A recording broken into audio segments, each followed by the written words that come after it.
Hey guys, it's me Ram here, and this cube right here is the Cosmic Moyu WeiLong WRM 2020. I had never really bothered to get this cube because I always thought that the Worm 2019 was like the best Moyu WRM cube ever, and I was really happy with it. However, as you guys may know, Cuboid came over to my house recently and I tried out his Worm 2020 and it was like amazing, and I thought that would be really good for competitions. Therefore, I asked SpeedCubeShop if they could build me a Cosmic Worm 2020 and they very kindly sent me over this. So as always, I'd like to give SpeedCubeShop a massive thank you for sending me this puzzle to test out. If you want to buy this cube or any other SpeedCube, be sure to get it at SpeedCubeShop and use the discount code RAM for 5% off your order, as well as a shout out at the end of my latest video. Alright then, let's go ahead and take this out. Here we have the big Moyu accessories box. I'm not really going to be taking a look at this. And here we have the cube itself, the Worm 2020. Let's go ahead and get into it.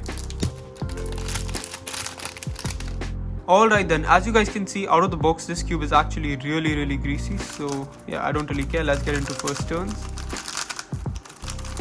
Okay, yeah, the grease is spreading out around the cube. I think I'm just gonna go ahead and wipe this down. Alright, so I just went ahead and wiped this cube down, and out of the box, this cube is actually pretty slow. It feels really similar to my Cosmic Worm 2019 when I first got it, and overall I think that's a good sign because the Worm 2019 turned out to be amazing. However, honestly for me out of the box, this cube does feel a little bit tight. Like sure, this tension would probably work for most people, but I'm kind of a guy who prefers like much looser cubes, so I will go ahead and loosen this up as well. Overall, I think that the feeling of this puzzle is pretty unique. It didn't feel crunchy like the Worm 2019, it felt actually much smoother and softer. As expected with Cosmic cubes, this cube is actually pretty slow out of the box. However, I'm sure after breaking it'll become much faster, and let's take a look at corner cutting.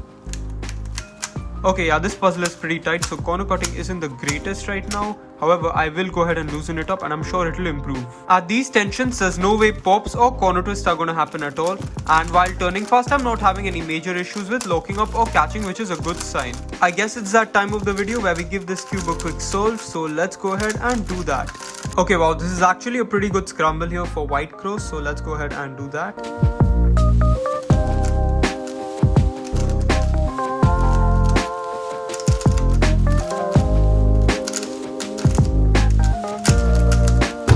Okay, 10.39, that's a really good time, and this cube did feel a little bit catchy during the solve, so overall this is good. So yeah, overall out of the box, this cube feels really promising and nice. It is a little bit slow and tight for my taste, however I will go ahead and loosen it and break it in and see how it turns out. This cube has a lot of potential overall, and of course when Kyle Santucci was maining this cube, he was getting some insane high TPS stuff, so overall I'm really looking forward to how this turns out after break-in, and I will give you guys my final thoughts about this cube in the next segment of this video. See ya!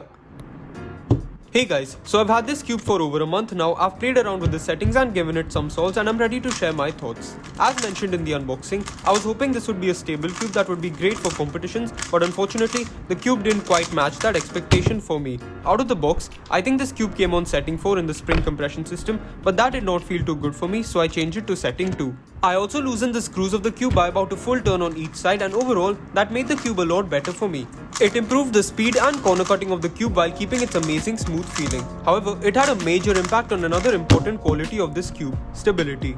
My main for a while now has been the Moyu RS3M 2020 with core magnets. The RS3M on its own is such a stable cube, and the core magnets make it feel even more solid. And as you guys know, I really enjoy loose cubes. So despite my looser settings on the CH RS3M, the cube is actually very stable. The reason I like stable cubes is because my turning is naturally very rough, especially in competitions. Now the problem with this cube is that with my looser settings, the cube is quite unstable. It only works well on a lighter turning style, and while I can sort of replicate that at home, I'm still rather inconsistent, and at competitions, well, it turns out to be a bit of a disaster. It seems like I've been spoiled by core magnets in my cubes, and I can keep them as loose as I want, and I just can't solve well without core magnets anymore, it seems.